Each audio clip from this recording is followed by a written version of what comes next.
Donc aujourd'hui, on est parti ensemble sur un sujet qui nous tient particulièrement à cœur et qui va vraiment répondre à pas mal de vos interrogations. Quels sont aujourd'hui les principes sur lesquels reposent tous les régimes? Vous allez voir qu'il y a différents principes. Certains régimes vont privilégier certains principes, d'autres principes. Mais on va essayer de les comprendre ensemble, voir quels sont ceux surtout à prioriser pour vos objectifs. Donc bienvenue dans cette vidéo. Si vous n'avez pas encore téléchargé notre challenge gratuit de 5 jours, il y aura le lien aussi dans la vidéo. En tous les cas, pour ma part, je me présente rapidement. Je m'appelle Magali, j'ai 42 ans. Je suis coach sportif de métier et depuis 4 ans, je me suis spécialisée dans la nutrition et particulièrement l'aide aux mamans pour retrouver leur silhouette d'avant-grossesse. Je suis accompagnée aujourd'hui de Claire qui se présentera juste après. En tous les cas, aujourd'hui, il y a quand même beaucoup de régimes qui existent et je vais lui laisser justement nous expliquer un petit peu ce qu'on a. Donc il existe beaucoup de régimes aujourd'hui et avec des promesses différentes comme perte de poids, prise de masse, performance, etc. Sur internet, on voit de tout, on lit de tout et son contraire et nous sommes là pour faire le tri dans toutes ces informations. Donc vraiment rapidement, je suis Claire Berrier, diététicienne depuis 5 ans et je suis passionnée par le sport. Avec notre expérience de terrain, mais aussi avec nos expériences passées, tout ce qu'on a pu essayer, on peut dire qu'il n'existe aucun régime aujourd'hui qui vous permet d'atteindre des résultats rapides et sans effort. Il faut du travail. Tous ces régimes essayent vraiment de vous faire respecter, de favoriser un certain nombre de principes. Il existe en réalité 5 principes en majorité sur lesquels on va revenir pour vous aider à comprendre les fondements. Vous serez ensuite en mesure d'évaluer et de prédire l'efficacité de chacun des régimes. Yes, et puis aujourd'hui, ce qu'on voit souvent, c'est que on se rend compte que les rythmes de vie sont tellement intenses. Vous avez peut-être un travail, une vie de famille, des obligations. Vous avez peut-être pas le temps tout simplement de vous informer correctement. On pourrait effectivement en autonomie aller chercher des informations, mais ça prendrait énormément de temps d'aller chercher ces connaissances. Et nous, on est là justement pour vous aider à les atteindre et pour faire un peu le tri dans tout ça. Donc pas de panique. Aujourd'hui, surtout ce que vous avez besoin pour bien démarrer votre remise en forme, pour bien aller chercher vos résultats, c'est avant tout de comprendre ces 5 principes. Ne pas vous focaliser parfois sur des détails qui ont peu d'impact finalement, pas vous prendre trop la tête et pas vous faire culpabiliser non plus pour rien, parce que des fois on essaye des choses, on se rend compte que ça marche pas, on abandonne. Aujourd'hui, vous allez voir, on va clarifier ça et vous allez comprendre pourquoi des fois vous abandonnez juste à la porte de la réussite.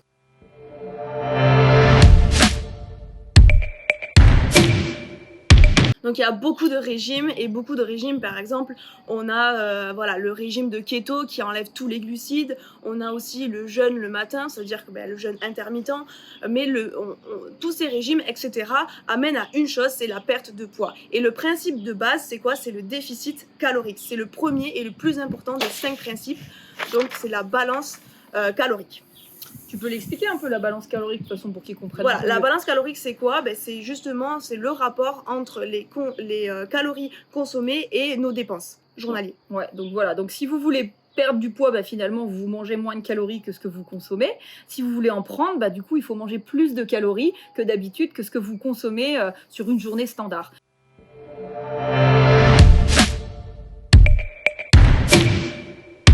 Après, le deuxième principe, c'est la quantité de macronutriments. Comment vous les gérez? Comment vous proportionnez vos assiettes? On va consommer différemment, par exemple, on va avoir des résultats différents, on va dire. Quand quelqu'un mange 2000 calories, où il va mettre l'accent, par exemple, sur les glucides, un peu moins de protéines et très peu de lipides, contrairement à quelqu'un qui va favoriser peut-être les bonnes protéines, de bons lipides et un petit peu moins de glucides. La composition corporelle va varier en fonction de l'apport en ces différents macronutriments. Donc c'est important aussi de comprendre comment équilibrer une assiette, comment proportionner une assiette en fonction des résultats attendus.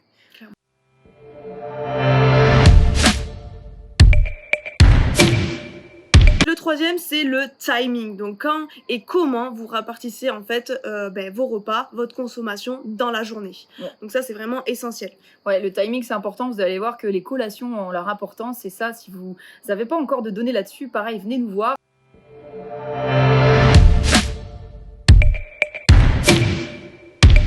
La quatrième, c'est la composition des aliments. Effectivement, on va parler là ici de qualité, d'apport en nutriments par exemple, tout ce qui est vitamines et minéraux qui sont très importants.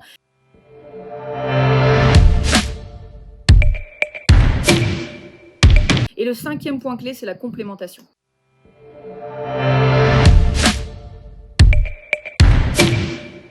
Donc pas tous le même impact sur vos résultats. On va les voir, les différents impacts. Donc la balance calorique, c'est celui qui a été, par rapport à plein d'études qui ont été réalisées, c'est le principe qui démontre le plus de résultats significatifs. En fait, après, il y a la répartition donc, des apports. C'est, on va dire, un point important, mais un peu plus faible, et ça va être néanmoins significatif sur les résultats dans la composition surtout corporelle. Et le fractionnement des apports va aussi impacter, mais par contre de façon moins rapide. Ça va agir surtout sur les résultats long terme.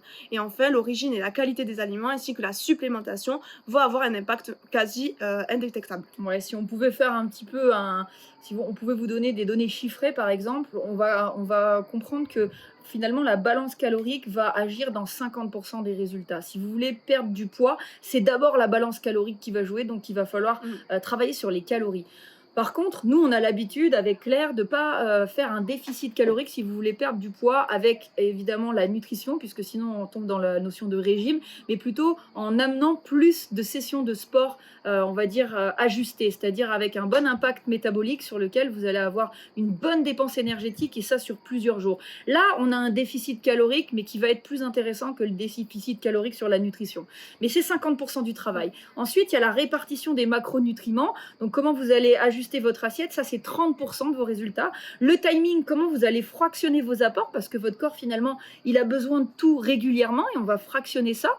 On dit souvent à nos challengers, vous savez, un bébé, il a un apport nutritionnel toutes les 3 heures, un biberon, un aîné. Et ben l'idée, c'est que votre rythme métabolique doit être un petit peu le même. On passe pas 4 heures sans manger finalement. Ensuite, il y a la composition des aliments qui va agir à 5% seulement et la complémentation à 5%. Ça veut pas dire qu'ils sont pas nécessaires, mais dans le but d'un résultat physique, ça va agir un petit peu moins, la qualité des aliments et la complémentation.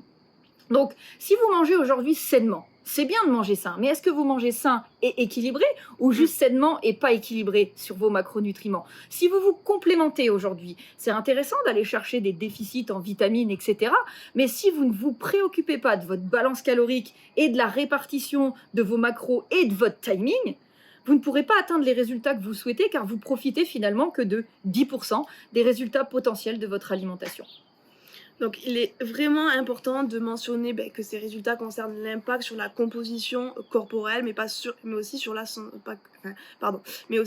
santé. Il est évident que la provenance, la qualité, l'origine des aliments, la complémentation ont un impact peut-être moindre sur la composition, mais sont très importants pour le fonctionnement du corps et votre santé long terme.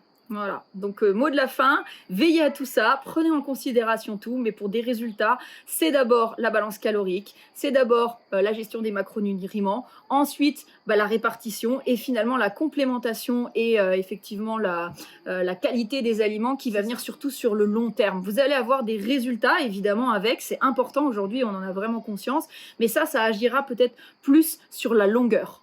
Voilà, en tous les cas, c'était un réel plaisir de partager avec vous. J'espère que ça a pu clarifier un petit peu tout ça. Moi, c'était encore un plaisir. Oui, on a bien kiffé. Oui. On parle des fois un peu vite. Désolée pour ça, mais on ne voulait pas vous prendre trop de temps et on sait que souvent, au bout de 5 minutes, les gens abandonnent, alors qu'il y a certainement des informations très importantes pour vous aider à atteindre vos résultats.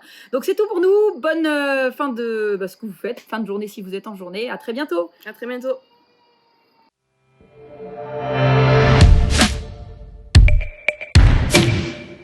Le problème des débutants, c'est qu'ils agissent sur les principes les moins impactants, tels que la supplémentation. D'ailleurs, c'est ce que le monde du fitness met en avant, la whey, la caséine, les pilules. Il est important de mentionner que ces résultats concernent l'impact sur la composition corporelle, mais pas sur la santé.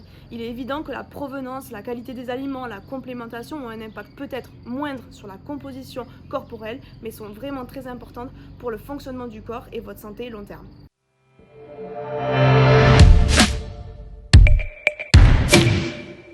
Mot de la fin, veillez à tout ça, prenez en considération tout, mais pour des résultats, c'est d'abord la balance calorique, c'est d'abord la gestion des macronutriments, ensuite la répartition et finalement la complémentation et effectivement la qualité des aliments qui va venir surtout sur le long terme. Vous allez avoir des résultats évidemment avec, c'est important aujourd'hui, on en a vraiment conscience, mais ça agira peut-être plus sur la longueur. Voilà, en tous les cas, c'était un réel plaisir de partager avec vous. J'espère que ça a pu clarifier un petit peu tout ça. Moi, c'était encore un plaisir. Oui, On un a plaisir, bien kiffé. oui. On parle des fois un peu vite. Désolée pour ça, mais on ne voulait pas vous prendre trop de temps et on sait que souvent, au bout de 5 minutes, les gens abandonnent, alors qu'il y a certainement des informations très importantes pour vous aider à atteindre vos résultats. Donc, c'est tout pour nous. Bonne fin de ce que vous faites. Fin de journée si vous êtes en journée. À très bientôt. À très bientôt.